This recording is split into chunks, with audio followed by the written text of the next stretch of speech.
மருமகன்கள்ட்ட கேட்போம் என்னென்ன மாமியார் கொடுமை நடக்கிறது. அந்த கொடுமையை வாயால எப்படின்னே சொல்லுவேன். நம்ம வீடு ஒரு முடிவு எடுக்கிறோம்னா அவங்கள தாண்டி எடுக்க முடியாது. அது என்ன விஷயம் சொல்லிட்டு நீங்களே கேளுங்க சார். சொல்றேன், மக்களுக்காக சொல்றேன். போன் கண்டிப்பா டெய்லி ஒரு நாளைக்கு 3 வேளை வந்துரும். இது வந்து அவங்க மேல இருக்கிற அக்கறையில பேசுறேன். இது ஆக்ஷன் மேடம். மேடம் இது ஆக்ஷன். இந்த அக்கறையை பத்தி பேசவே இல்ல, முன்கூட்டியே விஷயத்தை தெரிஞ்சுக்கிறீங்க, அவ்வளவுதான். உங்களுக்கு முன்னாடியே தான் குழந்தை எல்லாமே எங்க கிட்ட சொல்லிடுது. ராத்திரி பூரா நம்ம கூட தானே இருந்தா, அதுக்குள்ள இந்த நியூஸ் எப்படி வெளியே போச்சு?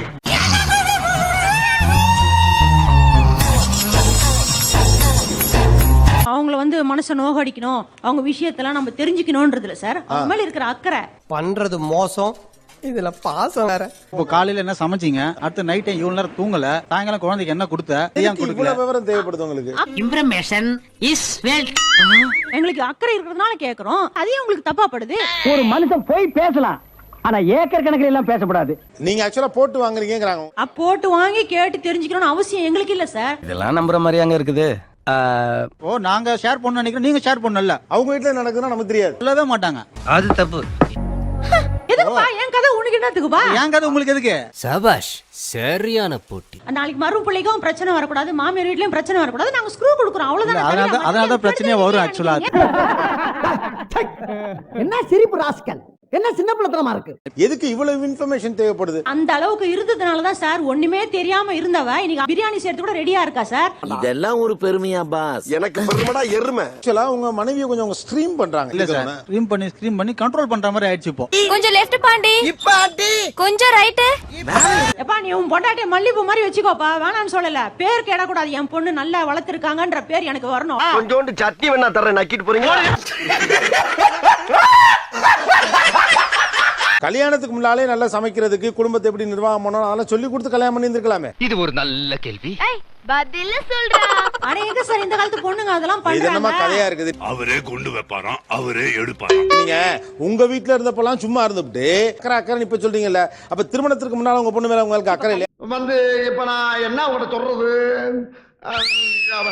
கல்யாணம் பண்ண பிறகு அந்த பொண்ணு சமைக்கல, புருஷனுக்கு மதிப்பு கொடுக்கலன்னா நீங்க பேசலாம். எல்லாம் பக்காவா எல்லாம் பண்றா அவ. அப்புறம் எதுக்கு நீங்க பேசுறீங்க? குழந்தை மேல இருக்கிற அக்கறையில தான் நாங்க கேக்குறோம். ஐயே இந்த அக்கறையை நான் என்ன பண்ணனே தெரியலையே.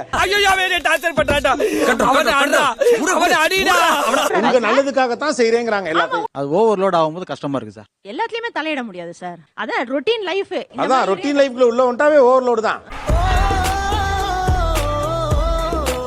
பொண்ணு வந்து செல்லமா வளர்ந்து பொண்ணுப்பா, எந்த வேலை வெட்டின்னு தெரியாது, எல்லாம் நாங்க சொல்லி கொடுத்துருக்கோம், போ கத்துக்குவா அப்படின்னு சொல்றாங்க. அப்ப பொண்ணு பொத்தி வச்ச மல்லிகைப்பூன்னு சொல்லு.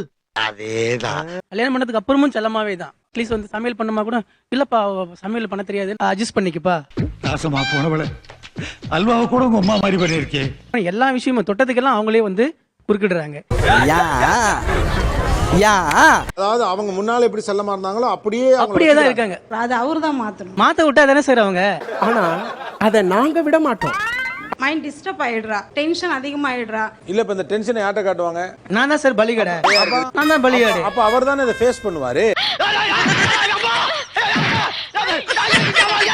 நாங்களாம் இதெல்லாம் தாண்டி தான்ப்பா இன்னைக்கு வந்திருக்கோம், நாங்களும் தானப்பா உனக்கு சப்போர்ட் பண்றோம்.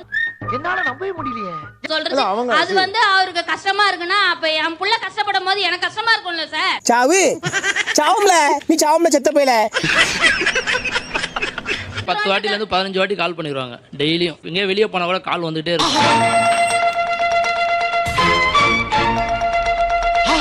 காலைல 9 மணிக்கு திறக்க வேண்டிய கடையை 11 மணிக்கு திறக்கிறாங்க. ஒரு போன் பண்ணி கடைக்கு போங்கன்னு சொல்றதா சார் தப்பு? முடியல. ஒரு ஃபங்க்ஷன்ல ஃப்ரீயா இருக்க முடியாது, சீக்கிரம் வீட்டுக்கு போங்க அப்படின்னு சொல்லி இது பண்ணுவாங்க. நாராயணா, இந்த கொசு தொல்லை தாங்க முடியலடா, எங்க போனாலும் பின்தொடர்ந்தே வருது. காலத்துல ஒரு 4 வாட்டி ஒரு போன் பண்ணி விசாரிக்கிறது ஒரு பெரிய குத்தம்னா என்ன சார் பண்றது? நம்ம பண்றது மோசம், இதுல பாசம் வேற. அக்கா பசங்க மொபைல் வாங்கி கேம்ஸ் விளையாடுறனால இவங்க கட் பண்ணி விட்டுறாங்க. அவங்க உடனே போன் எடுக்கல, கார் எடுத்து நேரம் மடிப்பா கத்துக்கு வந்துடுறாங்க. வண்டியை எடுங்கடா. போன் எடுக்கலாம், வீட்டுக்கு போயிருங்களா நேரா? வண்டி எடுத்துட்டு வந்து பாக்குற அளவுக்கு என்ன பயம்? ஏன் இதை உனக்கு சொல்லி ஆகணுமா? சொல்லுங்களேன். நைட்ல தான் 9 மணிக்கு மேல தான் பீச்சுக்கு போவாங்க, சாப்பிட போவாங்க. அப்படிதாம்மா உலகம் முழுக்க போறாங்க. அப்படி எல்லாம் சொல்லப்படாது. என்னடா மிரட்டுற?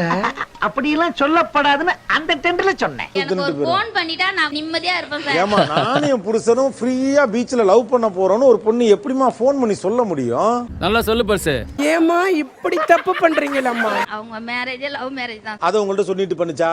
இல்லைங்களே. லவ் பண்ணேல சொல்லாத புள்ள இப்ப பழி வாங்குறாங்கன்னு நினைக்கிறேன். கண்டு விட்டாளையா, சூச்சமத்தை கண்டு விட்டாளே. பீச்சுக்கு போனவங்கள அலை எவ்வளவு தூரத்துல இருக்கு? நீங்களெல்லாம் போகாதீங்க. நைனா நான் அதெல்லாம் சொல்லவே இல்ல, பொய் சொல்லாத. என்ன இங்க முன்னாலேயே அப்படிதான்டா பேசுவேன், அப்படிதான் பேசுவேன். ஏங்க திட்டிக்கிட்டா நீ பொத்திட்டு உட்காரு. மருமகனை எப்படிலாம் கூடுவீங்க? நைனா தான் தான் சொல்லு. நைனா நீங்க என்ன சொல்லி கொடுங்க மருமக பிள்ளையா? வா பாப்பா. நீங்க வாப்பா பாப்பா. எப்பா ஓப்பா எப்ப ஓப்பா மணி ஆயிடுச்சு எங்கப்பா இருக்கீங்கன்னு கேக்குறது. அப்ப அதுவும் தானே சார் ஒரு அக்கறை இல்ல. அது உண்மைதாம்மா. நைனா இப்போ மட்டும் இன்னைக்கு இது நம்ம 4 வாட்டி ஃபோன் பண்ண மட்டும் கசக்குதா சார்? பாத்தியாடா கிளவிக்கு கொழுப்ப. தல ஊன்னு ஒரு வார்த்தை சொல்லுங்க, கிளவிய போட்டு தள்ளிடுறேன். ஏன் எல்லாத்துக்கும் அப்டேட் கேட்டுட்டே இருக்கீங்க? சாப்பிட்டியா, புள்ள குளிச்சிருச்சா, தூங்க வச்சியா? ஏன் அது வந்து ஒரு தாய் உள்ளோன்னா அப்படிதான் சார் இருக்கும். பொண்ணையும் இவங்களுக்கு கொடுத்துட்டு இவங்களை நம்பி ஒன்னும் விசாரிக்காம இருப்பாங்களா? எப்படி அது? நல்லா கேக்குறாங்க டீட்டெயில். அந்த குடும்பம் எப்படி நடக்கணும்ங்கறத நீங்க ஏன் தீர்மானிக்கிறீங்க? ஏன் நீங்க குறுக்க வந்து உட்கார்ந்துக்கிறீங்க? நான் நிம்மதியா இருக்கிறது உனக்கு பொறுக்கல. அவங்களுடைய குடும்பத்து மேல அக்கறை எடுக்கிறது ஒரு உங்க பெரிய அக்கறைய கஷ்டம். கொண்டு நான் எங்க வைக்க? இருங்கம்மா. அட போங்கயா. சோதிக்காதீங்க, சோதிக்காதீங்க. சார் அடுத்தவங்கள கம்பேர் பண்ணி பேசுறது சார். இன்னொரு மாப்பிள்ள இப்படி இருக்காங்க, அந்த சொந்தக்காரங்க இப்படி இருக்காங்க. வெக்கமா இல்ல? என்ன வெக்கம்? நல்ல விஷயங்களை கேட்டுக்க வேண்டியதானே சார். நீ ஒரு மானங்கட்ட ஈத்தற, நான் மான உள்ளவன்டா. யார் சொன்னா என்ன சார்? மாமியார் சொன்னாருன்னா அம்மா சொன்ன அம்மா மாதிரி இருந்து நாங்க சொல்றோம். என்னென்ன சொல்றோம் பாருங்க, கம்பி கட்டுற கதையெல்லாம் எடுத்து போடுறாங்க. உங்க நாத்தனார் சொல்றதெல்லாம் நீங்க அப்படியே கேட்டுக்கிறீங்களா என்ன? தங்கச்சி மாதிரி இருந்து சொல்றாங்க, கேட்டுப்பீங்களா என்ன? நல்ல விஷயமா தான் நான் கண்டிப்பா கேட்டுப்பேன் சார். இவனுக்கு முகரக்கட்டையெல்லாம் பார்த்தாக்க அவ்வளவு நல்லவனுங்க மாதிரி தெரியலையடா. நல்ல விஷயமா இருந்தா கூட நாத்தனார் சொன்னா கொஞ்சம் கஷ்டமா தான் சார் கஷ்டமா இருக்கும் தானே? ஆமா சார். நியாயமா பேசுறாங்க. கூட இருந்தே குழி பறிக்கிறீங்களா? இங்க இருக்கவங்க எல்லாருக்கும் வந்து ஆகி ஒரு இவ்வளவு அக்கப்போர் ஆயிட்டு இருக்கு. எனக்கு இன்னும் ஆகல. மார்சிலோனாவா, மார்விலின் த்ரோவா, தில்குஸ் தில்பசன், குண்டி பாப்பா குஞ்சுங்க. கம்மிங் ஜனவரி பிப்ரவரி எங்களுக்கு ஆக போகுது மேரேஜ். இனிமேதான் கல்யாணம். ஆமா, நீங்களும் அப்படி நினைச்சீங்க இல்லையா? அப்ப நானும் அந்த மாதிரி நினைச்சதுல தப்பு இல்லையே. நான் வந்து என்னோட ஃப்ரெண்டுங்களோட எங்கயாவது வெளியே போற மாதிரி இருக்கும். அவங்களும் வந்து அலோவ் பண்ற மாதிரி தான் இருப்பாங்க. ஆனா அதுக்கு முன்னால நைட் ஒரு டிஸ்கஷன் ஓடும். வேண்டாம், அடுத்த வாட்டி போ, இல்ல ரிஸ்க் எடுக்க வேண்டாம். எல்லாம் ஒன்னால. ஆமா சார், நான் சொல்லுவேன் சார். ஆ. அது ஒரு அக்கறை சார். கொடுக்க போறா ஒரு ஐயாட்ட கொடுத்து சுடல வேலை வெட்டியே போயிட்டோம் அப்படின்னு சொல்லி. அதாவது அக்கறை இல்ல சார், அதுக்கு பேரு கண்ட்ரோல். கண்ட்ரோல். இவங்க கண்ட்ரோல்ல கொண்டு வர ட்ரை பண்றாங்க. உனக்கு உண்மை தெரிஞ்சு போச்சு, உன்னை விடக்கூடாது. இன்னொரு பாயாசத்தை போட்டுற வேண்டியது. நீ வந்துருப்பா எங்க வீட்டுக்கு. உங்க அம்மா வேணாம், உங்க அக்கா வேணாம், உங்க தங்கச்சி வேணாம், உங்க உறவு வேணாம், நீ ஒண்ணே வந்துருப்பா. சார் நீங்க மைண்ட் வாய்ஸ் நினைச்சு சத்தமா பேசிட்டு இருக்கீங்க. அம்மா வேணாம், அப்பா வேணாம், குடும்பம் வேணாம், என் வீட்டுக்கு வந்து நான் கூப்பிட்டேன். ஆனா அப்படி தலையிடுற ஐடியா இருக்குன்னு உங்களை அறியாம சொல்லிவிட்டீங்க. நான் நல்லா பண்றனோ இல்லையோ, ஆனா நீ நல்லா பண்ற. அவங்க ஐடியா பெருசா வச்சிருக்காங்கப்பா. அன்புதான் சார், ஒரு அன்புதான் ஒரு சார், ஒரு அன்புதான். அன்புதான். பண்றது மோசம், இதுல பாசம் வேற. அவங்களுக்கு சடனா கோவம் வந்துடுறது. கோவப்படும் போது என்ன வார்த்தை செலவழிக்கிறோன்னு தெரியல.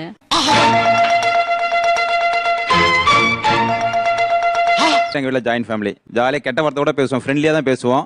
கோவம் வரும்போது திட்டுவோம், திரும்பி மறந்துடும், ஜாலியா பழகும். இதான் நல்லா தான் மேம் பேசணும், அப்படியே வாழைப்பழம் மாதிரி பேசுவாங்க மேம் பேசுறத பார்த்தா. ஏன்னா நாங்க அந்த பழக்க வழக்கத்துல இல்ல. அவர்கிட்ட சொல்ல வர்றது இந்த கெட்ட வார்த்தையோ அல்லது கோபப்படுறதோ அதெல்லாம் இல்ல. நாங்க கொஞ்சம் பெர்ஃபெக்ட், அந்த மாதிரி நீங்களும் பெர்ஃபெக்ட்டா இருங்கங்கறத வெவ்வேறு மாதிரி சொல்லிட்டே இருக்கீங்க. அட வெக்கம் கட்டுவீங்களா? இதுக்கு எதுக்குடா வெள்ளையங்கிலி மாலையன்னு? மானம் கட்ட அயோக்கியப்பலியா.